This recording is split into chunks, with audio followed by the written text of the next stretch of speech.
السلام علیکم، میں پروفیسر خالد عمر مولانا جلال الدین رومی کی ایک حکایت سے آپ کی خدمت میں حاضر ہوں۔ آج کی حکایت کا عنوان ہے عقل مند کی دوستی۔ ایک دفعہ کا ذکر ہے کہ ایک عقل مند شخص گھوڑے پر سوار ہو کے کہیں سے گزر رہا تھا۔ اس نے دیکھا کہ درخت کے نیچے ایک شخص سو رہا ہے اور اس کے منہ میں ایک چھوٹا سا سانپ گھس رہا ہے۔ اس سوار نے یہ سب کچھ دیکھا تو اس نے چاہا کہ اس شخص کو مرنے سے بچایا جائے۔ چنانچہ گھڑ سوار نے اس سوئے ہوئے کو فوری طور پہ 2-3 کوڑے مار دیے۔ اس سے وہ سونے والا شخص بیدار ہو گیا، لیکن گھڑ سوار اسے بدستور کوڑے مارتا چلا گیا۔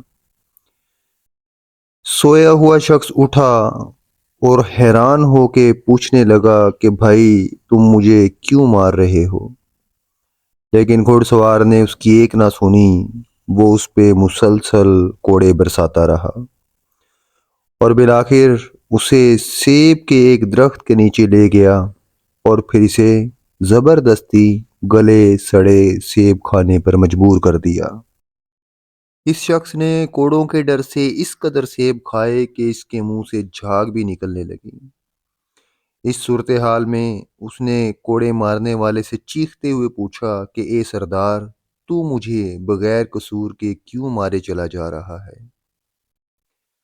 کوڑے کھا کھا کے اب تو اس کے منہ سے خون بھی ٹپکنے لگا تھا، لیکن گھڑ سوار اسے بدستور کوڑے مارتے چلا جا رہا تھا اور اسے ادھر ادھر بھگا رہا تھا۔ اسی اثناء میں کوڑے کھانے والا دوڑتے ہوئے اور مار کھاتے ہوئے منہ کے بل گر پڑا۔ اس پر بھی کوڑے مارنے والے نے اسے نرمی نہ برتی، مزید کوڑے مارے۔ یوں وہ کئی بار گرا اور اٹھ کر بھاگا۔ پھر ایک وقت آیا کہ مار کھانے والے کو قے آنے لگی۔ سب کچھ کھایا پیا اس کے منہ سے خارج ہونے لگا۔ اسی کے ساتھ وہ سانپ بھی قے کے آنے سے باہر نکل گیا۔ مار کھانے والے نے جب اپنے منہ میں سے نکلا ہوا سانپ دیکھا تو حیران رہ گیا اور پھر اس گھڑ سوار کے سامنے جھک گیا۔ اس کوڑے کھانے والے نے جب کالا بھدا اور جان لیوا سانپ دیکھا تو وہ کوڑوں کی تمام تکلیف اور اپنے زخموں کو بھول گیا۔ وہ اس گھڑ سوار سے بولا کہ تو میرے لیے رحمت کا فرشتہ ثابت ہوا۔ اگر تو میرے ساتھ یہ سلوک نہ کرتا تو میں تو مر ہی چکا ہوتا۔ در حقیقت تو نے مجھے نئی زندگی بخشی ہے۔ مبارک ہے وہ جو تیرا چہرہ دیکھے۔ میں نے کوڑے کھاتے ہوئے تجھے بہت سی بیہودہ باتیں کہیں، لیکن اگر میں اس حقیقت کو جان لیتا تو اس بد کلامی سے بچ جاتا۔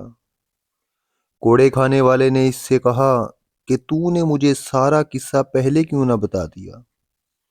گھڑ سوار بولا، اگر میں تجھے اس میں سے تھوڑا سا بھی بتا دیتا تو تیرا پیتا پانی بن جاتا اور تیری جان خوف ہی سے نکل جاتی، اور پھر تجھے نہ قے آتی اور نہ تو زندہ بچ پاتا۔ تیرے اندر اتنی طاقت ہی نہ رہتی کہ تو اس قدر بھاگتا اور اچھلتا کودتا۔